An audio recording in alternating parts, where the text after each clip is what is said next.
Hey folks, and welcome back. It's been some time now since I worked on the radio cabinet.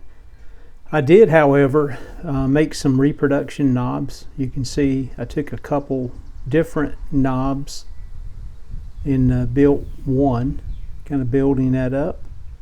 And I'll put a list of the items that I used in the video description. You're looking at the majority of those right now in the slideshow.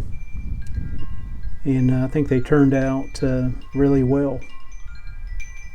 You can hear the wind chimes in the video here. It's a beautiful day, so I've got the shop open and I sprayed some toner lacquer early this morning. And you can see the products here that I'm showing I used on the knobs themselves.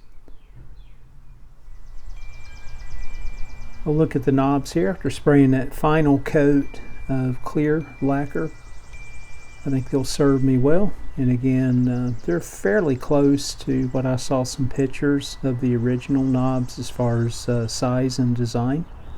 I was able to get a few coats of clear on the cabinet before the wind got way too gusty and I started getting some overspray.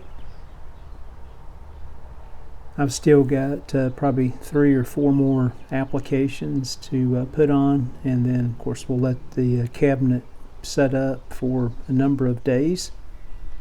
Then I'll do some light sanding or take some steel wool and see if I can flatten out the areas. But that's where I'm at right now on the cabinet, so more work to be done when the wind dies down. I've got about a 2-day window to spray some lacquer before the high humidity sneaks back in on us. I appreciate you guys watching. Everyone out there, take care.